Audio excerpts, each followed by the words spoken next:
From MTN News, this is Montana This Morning.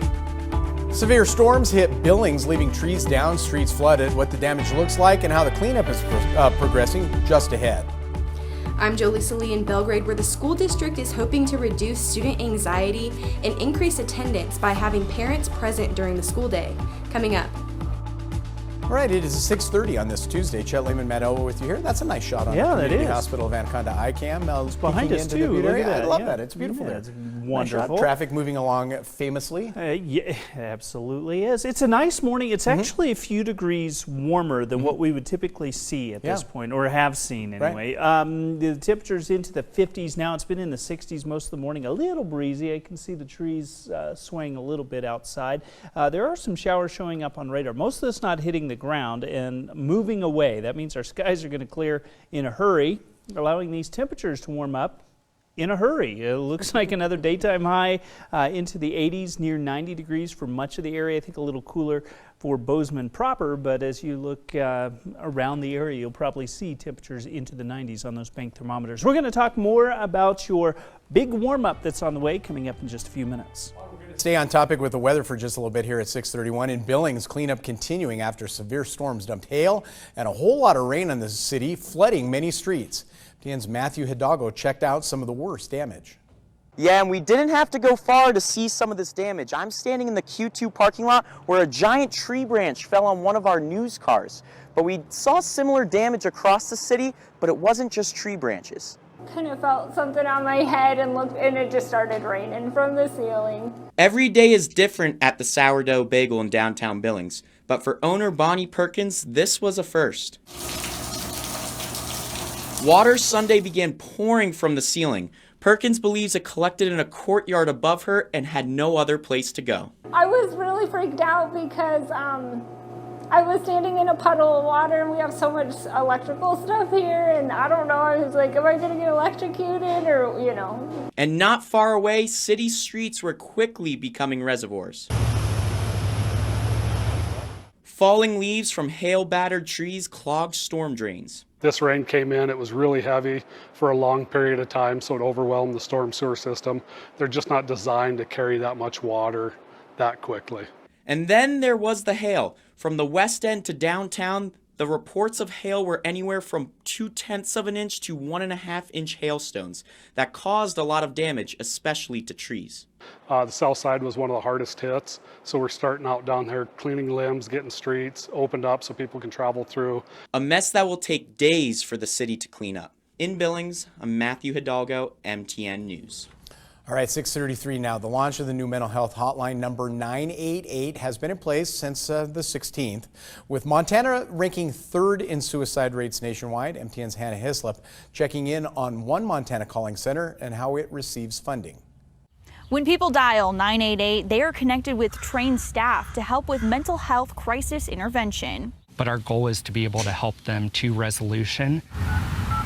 Helping find a resolution just became easier with the quick access and an easy number to remember for those in need of mental health services. Mental health is a wide array. What might truly impact me is not going to impact the next person in the same way. Corey D. Stein is the Director of Access at Western Montana Mental Health Center, and this number is significant for him, a milestone in the acknowledgement of mental health. I lost my dad to suicide, and I'll admit before I worked in this field, I didn't know about the Lifeline hotline number, the 1-800-273-TALK. And my dream of this is that people will have that 988 ingrained and know that that resource is available. The state of Montana ranks third in highest suicide rates.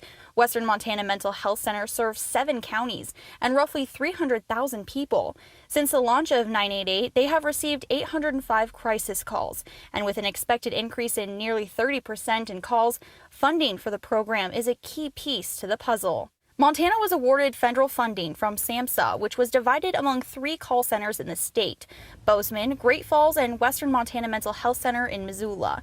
The nearly $500,000 in funds were intended to support an increase in staff needs to anticipate for the call volume associated with 988. More long-term funding is going to be critical to assist the nation, not just Montana, but the nation in providing this valuable service. In Missoula, Hannah Hislop, MTN News. Again, that number 988. 6:35 now. School shootings, COVID-19, just some of the stresses school children are facing these days. As MTN's Jolie Salee reports, the Belgrade School District trying something new to reduce anxiety, make kids feel safer in the classroom. The Belgrade School District understands the importance of safety, especially right now. We have to be pretty diligent about what we do and what we don't do, about what's happening in our buildings. We have to try to keep up to date on what's out there. Belgrade schools have addressed things like security, building access, and infrastructure improvements to keep its students and staff safe. These doors are not here for any aesthetic value. They're here so they can be shut to at least slow an intruder down from getting to the rest of the building. The district is focused on increasing supervision and making sure students are comfortable in the classroom. The school district is implementing a new program called Parents on Duty to increase the number of adults in its buildings. While the Belgrade School District hasn't experienced the same types of violence that we've seen in other states, Superintendent Godfrey Saunders said that they have seen increased levels of anxiety and uncertainty among students. Saunders also said the program will hopefully create an environment that feels more safe and positive. The Parents on Duty program originally started in Louisiana.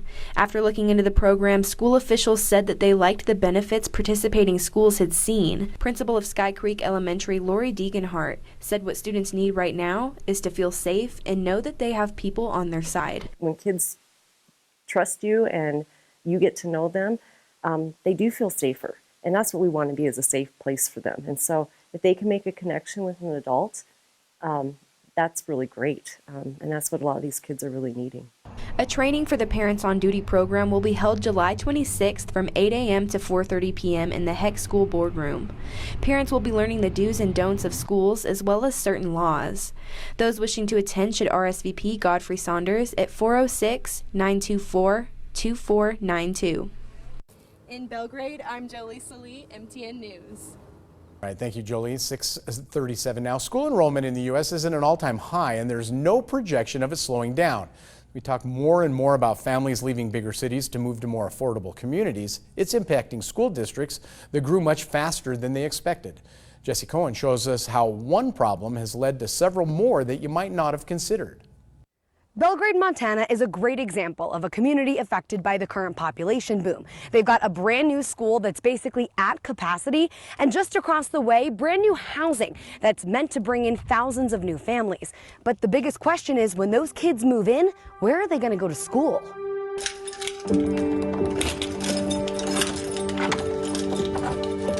The summertime creates quiet halls and empty classrooms, giving administrators a moment to prepare for the upcoming school year.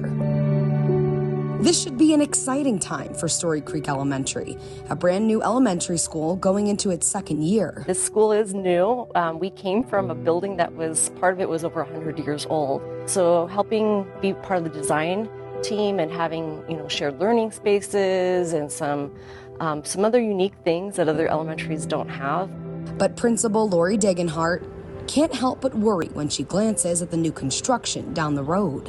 I mean, I love coming here and seeing the smiling faces, but I can't help but have that punched right in the chest bone, looking at what happens if they all show up come August.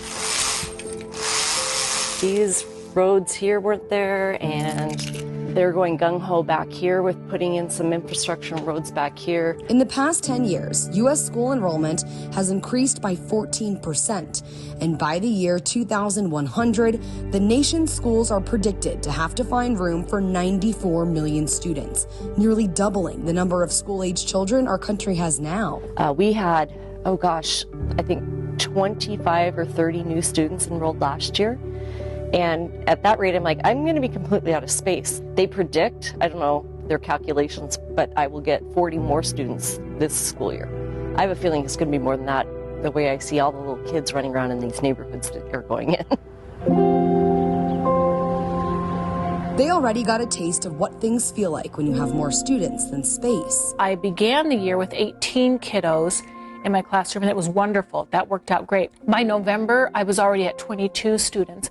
And that was all 5 sections of kindergarten. We were all at 22 at that point. Jennifer Andrews, a kindergarten teacher, explains last year they had to hire a 6th kindergarten teacher and start a whole new class in the middle of the school year. When you start getting away from having that ability to give that one-on-one support, that differentiated instruction that those students need, you're compromising what they're learning. Marion County in Florida, Amarillo, Texas, and Clarksville, Tennessee are just some areas facing similar struggles.